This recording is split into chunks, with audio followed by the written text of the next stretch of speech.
Good evening, everyone, and welcome to the 61st audio file in the audio cast series known as the Q News Patriot.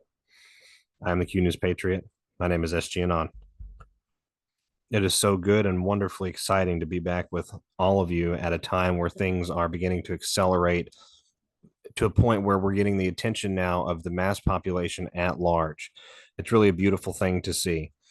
We have Trump using rhetoric like obliterate the deep state for a while now, has begun confirming in ancillary fashion publicly at rallies that Hillary is in fact a double. He has repeatedly called Hillary beautiful Hillary and has retired the crooked Hillary name.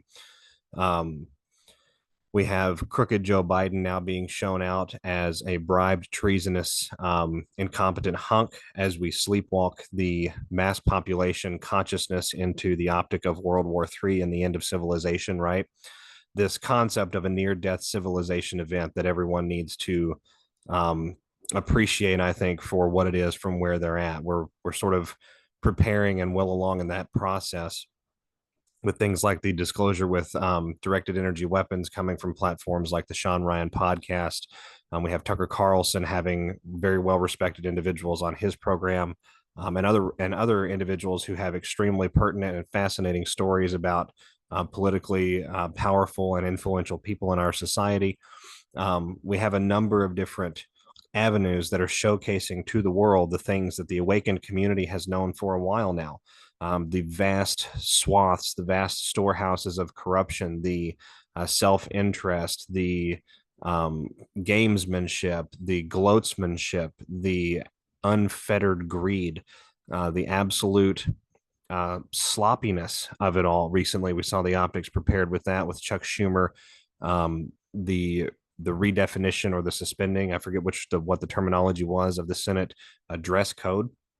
And we have a very bad, very obvious body double in the form of a supposed John Fetterman that is playing the part of really what amounts to legacy destruction here and completely embarrassing this individual, his family, and everything that he sort of represents and stands for on the public stage.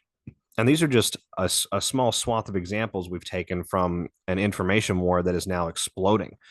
We now have in the public space Marina Abramovich being asked to be the Ukrainian ambassador. This is the same Marina Abramovich who has participated in human hunts, has been known for a while as a Luciferian high priestess, has worked in very close conjunction with helping to design Microsoft digital advertising technology, has been captured on photograph with Jacob de Rothschild and a very large portrait called Satan Summoning His Legions. The artwork displayed by Miss Abramovich, of course, touted by the inverted, what individual we would call Lady Gaga. There's nothing lady about that, but I'll leave that for another discussion. This artwork touted by these individuals is primarily of just the most horrific scenes imaginable, with children, with coloration, with small bodies. It's sort of akin to the same level of artwork that you see in the Epstein apartment or the collection of the Podestas or the Biltmore estate and things of this nature. This is a massive, massive red pill that is being prepared for the world. This is going to hurt a little bit. The soil has been tilled and prepped extremely well for the mass exposure of child trafficking, and we've achieved that much. We've achieved the awareness of government-enabled human trafficking and human slavery, but we're now going for the bigger ball, right? The bigger elephant in the room, which is the ritualistic torture, the ritualistic abuse, the religious worship that is carried out through these sorts of means and avenues. For the rest of the world, we're going to showcase that, I believe, coming out of Ukraine with a renewal of the Clinton Global Initiative, quote, humanitarian efforts, at the same time that we have Blackstone discussing the redevelopment of land in that arena. And we have a number of different Ukrainian orphanages and a couple of hospitals now tied to organ harvesting and organ trafficking just in the last 6 to 8 weeks.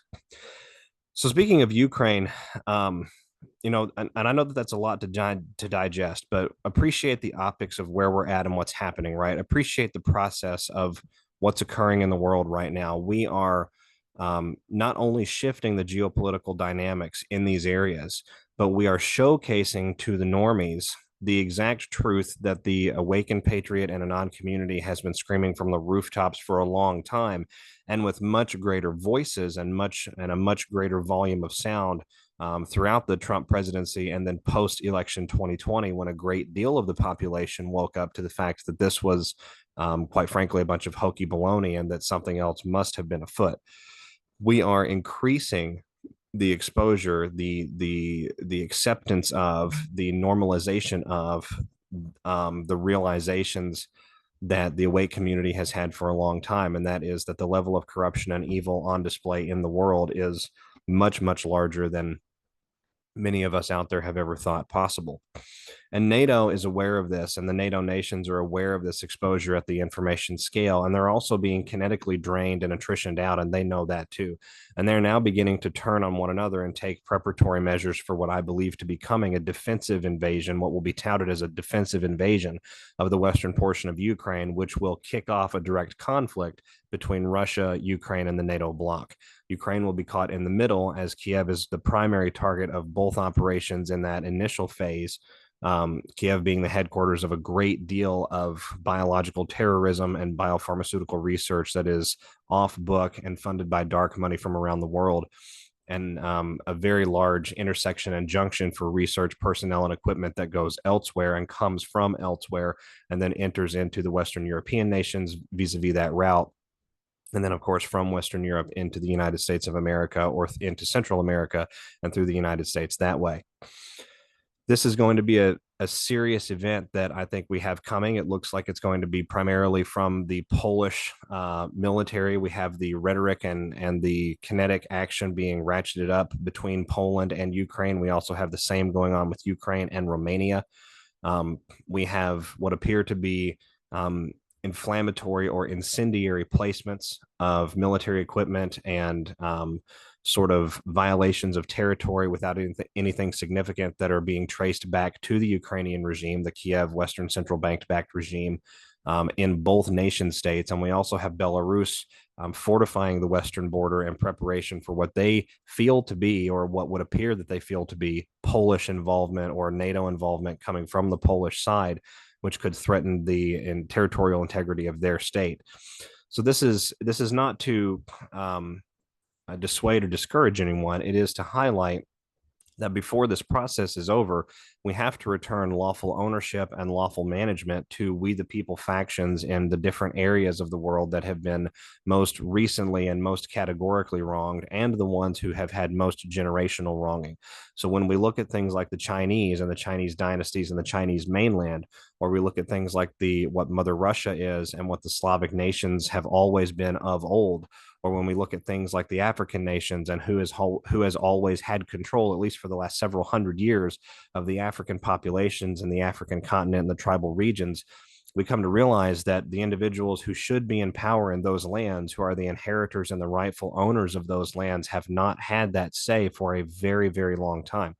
And this is one of the major factions, I think, or excuse me, not factions, major drivers that is going to lead us to what I believe to be a kinetic or near kinetic conflict at a world war level, likely being stopped by military intervention in the Western nations who do not want a nuclear war, which would result in the end of civilization.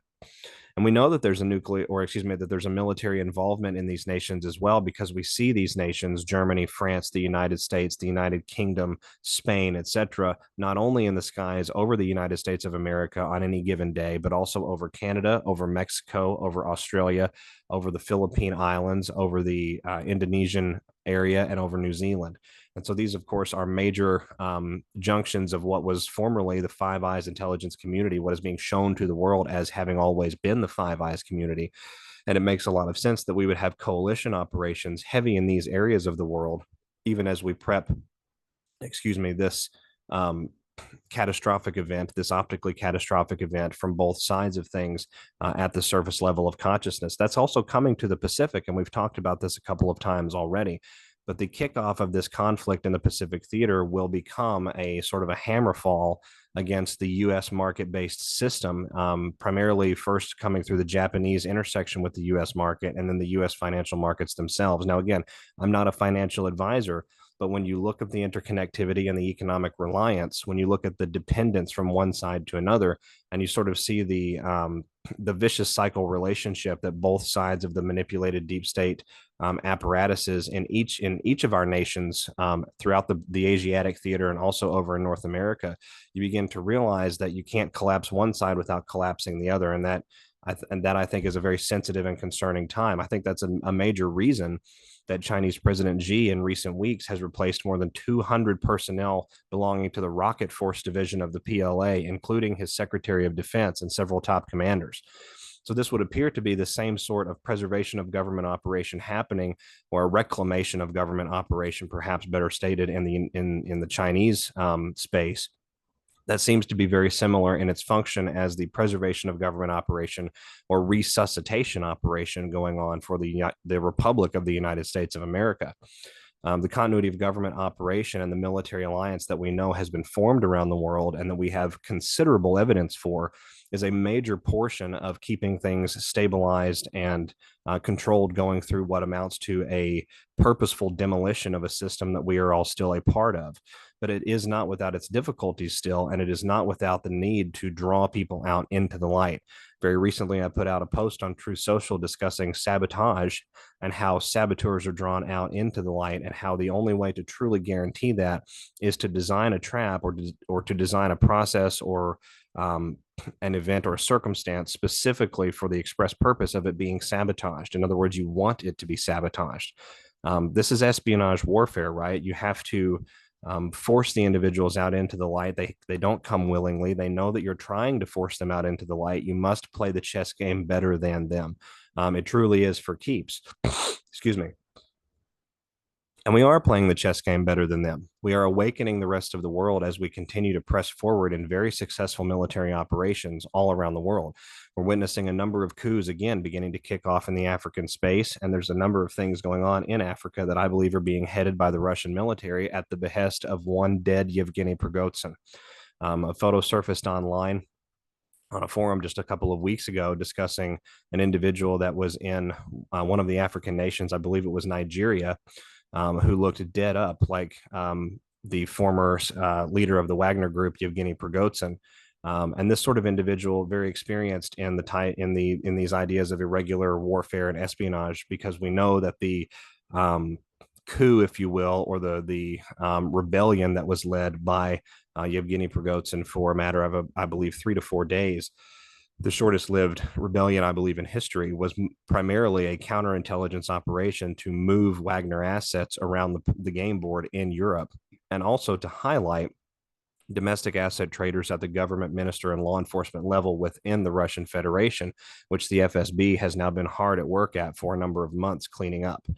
So it would make sense that we would have Prighozin, who is extremely capable in special operations, irregular warfare, and also fighting the Western-backed central bank machine, the central bank terrorist militaries of the world, right? The mercenary extension of the CIA warfare complex.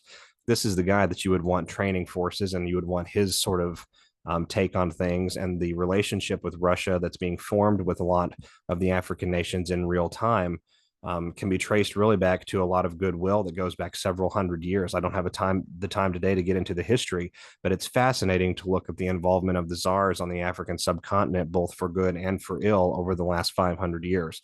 And it makes a lot of symbolic sense how the Russians and the Chinese would be helping to sort of spearhead the disconnection of what amounts to the richest as far as natural resources and natural products available to us from the earth, the richest area of the world, which of course is Africa. So that being said, Africa, of course, connects over to the Middle East, and the Middle East is where all of this sort of ends in the final phase and where we progress to the next phase, right?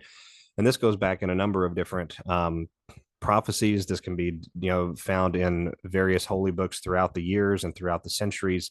But I think from the here and now, where we're all at in today's world, it makes a lot of sense that this has to come back to the Fertile Crescent, sort of the beginning of civilization in our human history, right? Our human age, because this is the conclusion of an age of intense suffering and an age of wrongfulness that is being righted here and now, right before our very eyes, and we get to live it and we get to witness it. And a part of that is going to be emerging military alliances and economic alliances, which we've already seen created in the Middle Eastern space to help disconnect the Arabic nations and those power players that are in those regions from both the CIA funded terrorist networks and jihadi groups that make up even components of their governments in some regards, but certainly threats to their security internally, as well as the spearheaded or the Mossad, Israeli Mossad spearheaded intelligence community in that area of the world. That is another extension of the same CIA funded apparatus complex.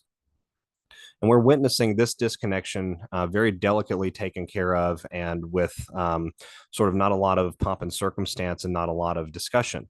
But it is worth noting that we get the indications of what's happening with Saudi Arabia and the UAE, or what's happening with Saudi Arabia and China, or Saudi Arabia and Iran, through very short snippets that come out online, come out in the digital information space, published by both the alternative and mainstream media, discussing different emerging alliances. And sometimes you do have to look a little bit online before you find what you're looking for. But really, what we have right now is an emerging alliance militarily and economically between Iran, Saudi Arabia, and Egypt, and being backed up in a sort of an arms dealer fashion, if you will, an arms broker fashion, by the Chinese and by the Russians. Now, the Chinese are much more active, excuse me, in these Middle Eastern discussions because they border some of these Middle East nations. Russia is active in the Turkish discussions and in that corridor down through Eastern Europe, the Balkan regions, and into Syria. So you sort of have Russia and their coalition from the north, China and their coalition from the east, and then you have the Arabic coalition from the Nile regions, the northeastern Mediterranean regions of Africa, the Middle Eastern regions there with Lebanon, Israel, Jordan, Gaza, Saudi Arabia, Yemen, all of these other countries, right? And we're going to see emerging coalitions between these countries that will pit a League of Arabic Nations against the Israeli nation and the central bank backed cabal. And right now we have a situation set up, at least optically in the public space, where we could have dual loyalty coming from the US government. So we could have a U.S. government Inc. involvement on behalf of the Israelis, and we could also have a U.S. government military involvement on behalf of the Arabic coalition. And we don't know which one is going to come to the public fold right now. What we do know is that, according to Dr. Jan Helper Hayes recently in a discussion, that there are tribunals happening for deep state actors in the Eastern Mediterranean regions and in the Red Sea. And I have done a little bit of digging online. I believe I may have established where these tribunals are happening, and I have been able to establish, in my own estimation, the fact that we are now running deep state tracking, hunting, and gathering intelligence operations and search and destroy and capture operations, sort of special irregular dark ops in this area of the world. So pardon me just a moment. We're going to come over here. Give me just a moment here.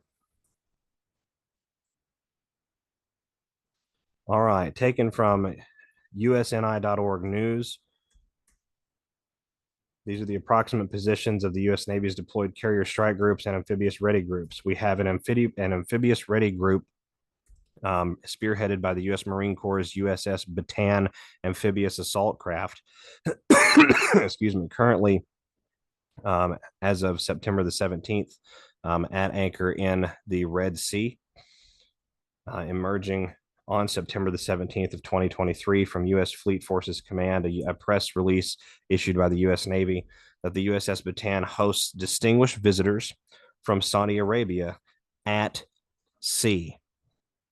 Now, that's really important. Why would this ship be in international waters, right? Not moored in the port, but in international waters at sea, hosting distinguished visitors from Saudi Arabia? Because jurisdiction matters, because international law matters, because military law in an international coalition alliance format matters. That's why this occurred at sea. The USS Bataan is a very large craft. It does have room for aircraft capability on top of it, though not nearly as large as an aircraft carrier. But the amphibious, let me read from the article. The amphibious assault ship USS Bataan, with the embarked 26th Marine Expeditionary Unit, also known as a MEU, which is a Marine Special Operations Capable Unit, hosted a delegation from the Kingdom of Saudi Arabia at sea September 13th for a day-long embark. The embark was an opportunity for the delegation to meet sailors and Marines deployed to the region and to better understand their capabilities. Go through this here. They talked with subject matter experts about Marine Corps aviation capabilities. They visited the well deck for a walkthrough of landing craft and paid a visit to the ship's medical facilities. You see here. The USS Bataan and the dock landing ship Carter Hall arrived in the Middle East on August 6th. The Bataan Amphibious Ready Group and the 26th MEU bring to the region additional aviation and naval assets, as well as more U.S. Marines and sailors, providing greater flexibility and maritime capability. Maritime, why would they use that word in this military press release, right? Capability to the U.S. Fifth Fleet. The Bataan group departed Norfolk, Virginia, July 10 with Amphibious Squadron 8, Fleet Surgical Team 8, Tactical Air Control Squadron 21, Helicopter Sea Combat Squadron 26, Assault Craft Unit 4, Beachmaster Unit 2, and the 26th Marine Expeditionary Unit. The 26th Marine Expeditionary Unit, based out of North Carolina, is capable of conducting amphibious missions, crisis response, and limited contingency operations, to include enabling the introduction of designated special operations of the U.S. military. The wording is important, Anons. Enabling the introduction of designated special operations of the U.S. military. That is very significant. We know that the U.S. Fifth Fleet has been recorded in conjunction with tribunal references occurring or surfacing online before. We know that the U.S. Fifth Fleet was tied to the what I believe to be a considerable amount of circumstantial, but again, considerable amount of evidence pointing to the fact that tribunal processes, or certainly prisoners of tribunals that were being administered or had yet to be administered, were moved from one military prison or another to the U.S. Marine Corps facility at Guam. Now we have the Fifth Fleet, or a component of the Fifth Fleet, the 26th Marine Expeditionary Unit, and the Bataan Amphibious Ready Group that have gone to the Eastern Mediterranean and transited that area and are now moored in international waters, hosting delegations from one of the main allies in this process for dropping the deep state and the darkest, most hideous components of the deep state. A lot of people don't realize that Saudi Arabia was one of the world's largest hubs for adrenochrome trafficking. A lot of the adrenochrome that ended up in the international trade funneled first to Saudi Arabia from collection and harvesting sites around the world, and then distributed via pipeline, believe it or not. There's a reason that these pipes are made of iron, right, to keep the hemoglobin in the blood fresh, but that's another discussion for another day. Distributed by pipeline to dark areas of the world, brought to the surface, and then sold at street level or in elite circles, right? And so we have a very good dovetailing of information coming from qualified individuals that were part of the Trump transition team, as well as evidence, or not evidence, news-based indicators is what I'm trying to say, that a joint military operation of some sort is occurring, and it's involving a special operations capable Marine Corps unit and hosting an international delegation at sea. This is in a very exciting time, Anons. And by the way, the 26th Marine Expeditionary Unit is from North Carolina. Didn't we just have a major hurricane thrown right at North Carolina over these last 2 to 3 weeks? The exact same time period that these sorts of things would be occurring and would have emerged out into the online space. We are winning the war, Patriots. We are forcing them out into the light. We are putting the pressure on at the right below surface level, and it is boiling the top of the water, and everyone is now starting to look up and see the steam. They're starting to realize that the water is not room temperature anymore, and it's not comfortable anymore. And they're starting to realize, because of the recklessness and because of the forced desperation and the forced destruction, right, the gamesmanship and the brinkmanship that has forced the deep state to deploy all of their assets out into the light, the rest of the world's population, the normie mass population of the world, is starting to come around to the realization that things are not as they seem. And this is an organized, corrupt system. This is not simply an accident. This is not simply a byproduct of inevitable human nature. This is excessive, purposeful, coordinated corruption that can be curtailed and removed, and should be curtailed and removed. And we are beginning to see the appetite for military justice fomented, and for the first time, in the mass public space. This could not be a more exciting time to be alive.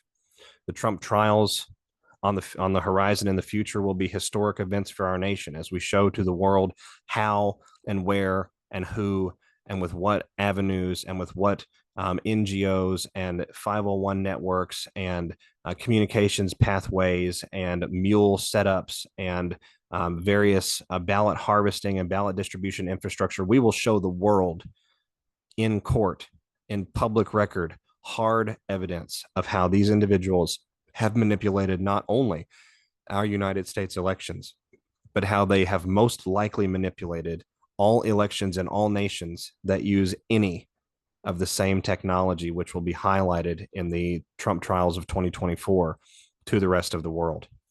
We are going to witness desperation moves from this deep state, the likes of which have not been seen by humanity in a millennia. We are going to witness a comeuppance that has never been seen in the history of the world. We are going to witness a transition of power from an unlawful jurisdiction that belongs on the open high seas back to a common, natural, God-based jurisdictional law interpreted for the sovereignty of the human being and the maximization of freedom and enjoyment and joy in this world. It's tough. This is not an easy ask. This is not an easy accomplishment either. You should be proud of yourself for coming as far as you've come.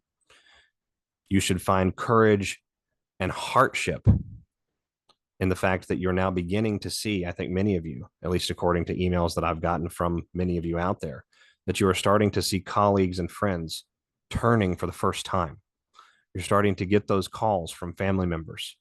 You're starting to reconnect with estranged individuals who freaked out in their MK Ultra programming and buried themselves in their secure blanket of their bubble of the world. And the bubbles are beginning to pop. This is exciting. This is exhilarating. We're going to go through this and come out more unified as a civilization, a people, and as one humanity than we have ever been. We will understand clearly what happened in our nations and why, and we will understand how to rectify and clean them. And not only the election fraud, not only the crimes against humanity, not only the biological terrorism, not only the pedophilia, the dark occult practice, the ritualistic torture and abuse, the special levels of violence that are reserved for these heinous actors. We will get all of it. It will go all on public record. Their legacies in perpetuity into the future will be forever destroyed, and their lineage will not exist. This is existential for them, and it's existential for us too. And there's a lot more of us than there are them. So Patriots, Anons, I know it's been a minute. We could have talked about a lot of other things on this file. The information flood is beginning. We're starting to see the dams cracking and breaking and the leaks becoming much more pressurized and much more serious. And it's a great thing to see. I hope all of you out there have a wonderful night. Take a moment and smell the crispness of the cool season air that is finally starting to move in, at least in temperate climate zones around the world. Take a moment and smell and really feel the sun and the air on your skin, or the air and the sun on your skin. That feeling of warmth on your face and your nose. That feeling of release and freedom as the breeze flows through your hair and across your arms. That's the stuff of life. We are sensitive to these tiny little minute joys that yield such incredible satisfaction, such delicious enjoyment of the world that we all get to be a part of and create together.